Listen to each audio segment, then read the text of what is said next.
পূর্ব এবং ভাঙড়ের মানুষ অত্যন্ত খুশি হয়েছে, আনন্দিত হয়েছে। একদম কি বলবো, তোলাবাজ গুন্ডার হাত থেকে সমাজের সর্বস্তরের মানুষ মুক্তি পেয়েছে।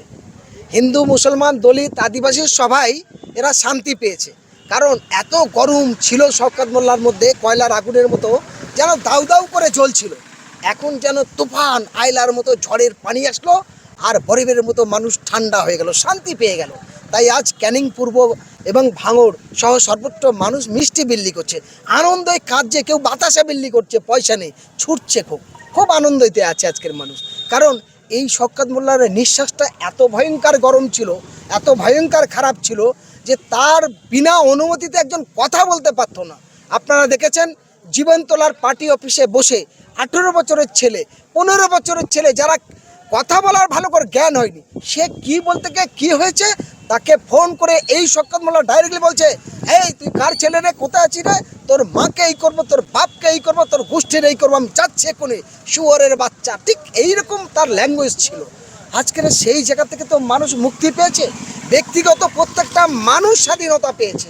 এর থেকে বড় আনন্দ আর কী হতে পারে? এই শওকত মোল্লা অনেক গোলাবাজি করে বলেছিল যে আমার নামে কোনো মামলা নেই, কোনো থানায় কেস নেই। আরে কেসটা হবে কি করে? আপনার বিরুদ্ধে অভিযোগ নিলে আনলে থানায় নিত না। কোন থানায় আপনার বিরুদ্ধে অভিযোগ করবে? সে কমপ্লেনই নিত না, আপনার হুঙ্কারে ছিল। কিন্তু এটা কি প্রশাসন তখন জানতো না যে নদীর চর হাজার হাজার একর বন্ধ করে পরেশ দাস আর শওকত মোল্লা লুট করেছে? এটা জানে না যে এখানে রাতারাতি বিরোধী দল করার অপরাধে ঘর ভেঙে সমান করে দিয়েছে, পুকুর করে দিয়েছে? তারা কি জানে না মানিক পাইকের মতো একজন নিরীহ মানুষকে খুন করেছে? তারা কি জানে না গেল পঞ্চায়েত নির্বাচনে এই শওকত মোল্লার নেতৃত্বে একটা বড় সংখ্যার মানুষ জোর করে ভয় দেখে নিয়ে গিয়ে ভাঙড় চৌমাথাতে দাউ দাউ করে 25খানার গাড়ি জ্বলে গেল, কয়েকজনের প্রাণ গেল। এখানকার এই জীবনতলা থানার অধীনে রশিদ, তাকে জোর করে নিয়ে গিয়ে নিখোঁজ হয়ে গেল। আজ তার পরিবার ভেসে আছে। কে দায়ী হবে? দায়ী তো সম্পূর্ণ শওকত মোল্লা। তাই আজ বাংলার মানুষ নিঃশ্বাস পেয়েছে। তার পাপ কোনোদিন বাপকে ছাড়ে না। শওকত মোল্লার কথার, কাজে, ব্যবহার আর আচরণের মধ্যে সেটাই প্রমাণ হলো। তাই আমি বলবো রাজ্যের গোয়েন্দা বিভাগকে এবং ইডিকে বা এনআইএকে বা কেন্দ্র রাজ্য সরকারকে শওকত মোল্লার এই প্রেসিডেন্টে রাখলে হবে না। একে তেহার জেল অপেক্ষা করছে। তেহার জেলে পাঠালে তবে এরা মুক্তি পাবে এবং এর সঙ্গে অন্য যে সমস্ত স্বৈরাচারী তারাও কিন্তু টাইট হবে। এই আবেদন। এই মুহূর্তে যে খবর আছে শওকত মোল্লাকে ডিম ছুঁড়ে ছুঁড়ে মারছে সাধারণ মানুষ। ডিম ছুঁড়ে মারছে তো অনেক ভালো জিনিস। ছেঁড়া জুতো, কাদা, গোবর মাখিয়ে নিয়ে ছুঁড়ে মারছে না, এটাই ওর কপাল ভালো। ডিম ছড়া তো অনেক ভালো। হ্যাঁ, ফলে এরপরে আরও নোংরা জিনিস হবে এদের সঙ্গে। ফলে এখনও সময় আছে। শওকতের গোটা পরিবার, তার সঙ্গে যতগুলো হারমাদ্রা ছিল, দেশবাসীর কাছে হাত জোড় করে ক্ষমা চাওয়া উচিত। তাহলে মানুষ ক্ষমা করতে পারে। কারণ ক্যান্সার থেকে ভয়ঙ্কর রোগ হলো হিংসা, আর সেই হিংসা ছড়িয়েছে এই শওকত মোল্লা এবং তার সঙ্গে যত তোলামূলের লোকেরা ছিল তারাই হয়েছে। হ্যাঁ, নবকলে তারা কিছু ওই তোলামূল্যা লক্ষ লক্ষ টাকা, আমাদের কাছে খবর আছে, প্রচুর টাকা দিয়ে নূতন করে নব বিজেপি হচ্ছে। আপনাদের মাধ্যমে বিজেপির রাজ্য নেতৃত্বের কাছে আমি আবেদন করব, ভালো করে যাচাই বাছাই করুন। কুলোইতে যেমন চাল ঝাড়ে, এরকম ঝেড়ে দেখুন যে এরা কারা, কোথায় ছিল। এরা আপনার ভোট দেয়নি, রাতারাতি টাকা দিয়ে আপনাদের কোনো নেতার সঙ্গে সেটিং করে এই নাম ভিড়িয়ে তারা কাম করতে চাইছে। ফলে ভয়ঙ্করই সাবধান, কারণ এরা দুমুখো, এদের কোনো জাত নেই, ধর্ম নেই। এই যারা অ্যান্টি সোশ্যাল, এরা রূপ ধারণ করে কালকের কিন্তু আবার মুখ পুড়বে। এই পড়া থেকে আপনারা সাবধান হবেন আশা করছি। শওকত মোল্লা একা তো ক্যানিং পূর্বে তাণ্ডব চালাননি, তার সঙ্গে বেশ কিছু মানুষ ছিল। তারাও কি শাস্তি পাবে? তারা কি তাদের একদম শাস্তি পাওয়া উচিত। পাপ কোনোদিন বাপকে ছাড়ে না, আর তারা যে পাপ করেছে সেই পাপের ফসল তাদের দিতে হবে, এটা আশা করছি।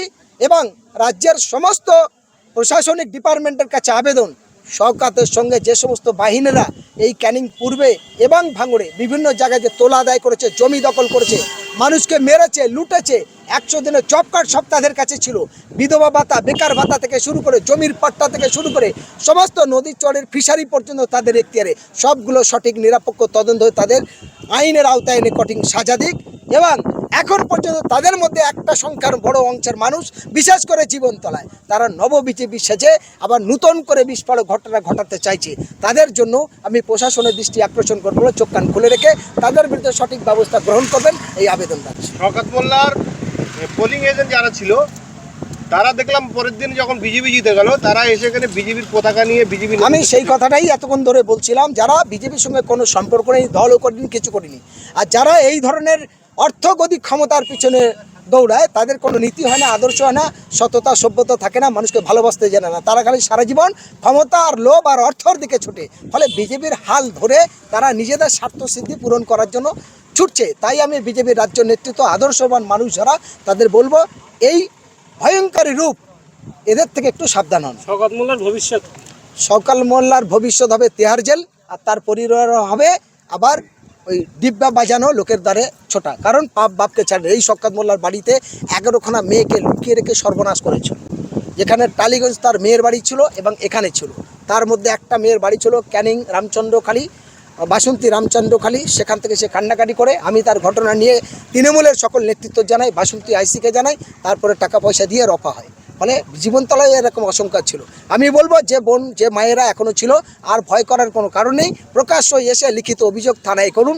থানা যদি আপনাদের ব্যবস্থা না নেয়, আপনারা আমাদের সাথে যোগাযোগ করুন, বাকি আমরা দেখিয়ে দেবো কীভাবে কী করা। শওকত মোল্লা অ্যারেস্ট হওয়ার পরে যত শওকত মোল্লা হাজমাত বাহিনী ছিল, এখন আইএসএফে যোগদান করবে, আইএসএফের পক্ষ থেকে কী বার্তা দেবে? দেখুন, আইএসএফে কোনো এরকম ধরনের হারমাতকে নেওয়া হয়নি এখনও, এবং এরকম ধরনের গুন্ডা তোলাবাস যারা ক্রিমিনাল, তাদের আইএসএফে কেন কোনো ভালো এরকম ধরনের সংগঠনের জায়গা হবে না।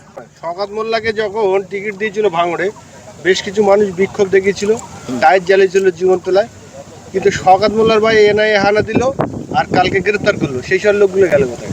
তারা এখন, ওই বললাম, তারা এখন কোনো রকম জঙ্গলে ছাওয়াইতে আরাম করছে। তারা পিঁপড়ে আর জোকের দিকে ভয় করছে না, এখন ভেবেছে সেটাই তাদের নিরাপদ, সেভাবেই তারা আছে। এই বেশ কিছু জীবনতলায় মানুষ দাঁড়া মোসাইদ, বেশ কিছু মানুষ এই ক্যানিং পূর্ব শওকত মোল্লা সহ তৃণমূল নেতাদের হাত অত্যাচারিত। তারা থানায় আসাতে দূরের কথা, তাদের বিরুদ্ধে বলার মতো ক্ষমতা ছিল না। বর্তমানে তাদের উদ্দেশ্যে কি বার্তা দেবেন? তাদের একটাই আবেদন রাখবো, সাহস আর সততা রাখুন। মানুষ বাঁচতে গেলে ঝড় বৃষ্টি তুফান রোদ সব কিছু সহ্য করতে হয়, তো এতদিন সহ্য করেছেন, এখন আপনাদের সময় এসেছে, আপনারা থানায় গিয়ে লিখিত কমপ্লেন করুন। তারপরেও যদি কোনো সমস্যা থাকে আইনের দিক থেকে, নিশ্চিত আমাদের সঙ্গে যোগাযোগ রাখলে বা আপনাদের সঙ্গে যোগাযোগ রাখলে আমরা তাদের আইনি পরিষেবা সাহায্যটুকু দেব। এই যে শওকত মোল্লা মাতচোর, জীবনতলায় বাজে আর মানুষ মিষ্টি খাচ্ছে, এত আনন্দ কিছু? এই আনন্দটা এ কারণেই, মানুষ স্বাধীনতা পেয়েছে। 1947 সালের 15 আগস্ট দেশ একরকম স্বাধীন হয়েছিল, আর তখন ইংরেজ ব্রিটিশ, আর তাদের থেকে ভয়ঙ্কর রোগ হলো এরা মানুষের রক্তও খায়, মাছও খায়, বালিও খায়, ইটও খায়, সব খায়, এরা যা পায় তাই খায়। তাই এদের কোনো সভ্যতা নেই। এরা দেখতে মানুষ, কিন্তু অ্যাকচুয়ালি এরা জানোয়ারের থেকেও অধম খারাপ। তাই মানুষ এখন আনন্দ পেয়েছে বলে এগুলো করে।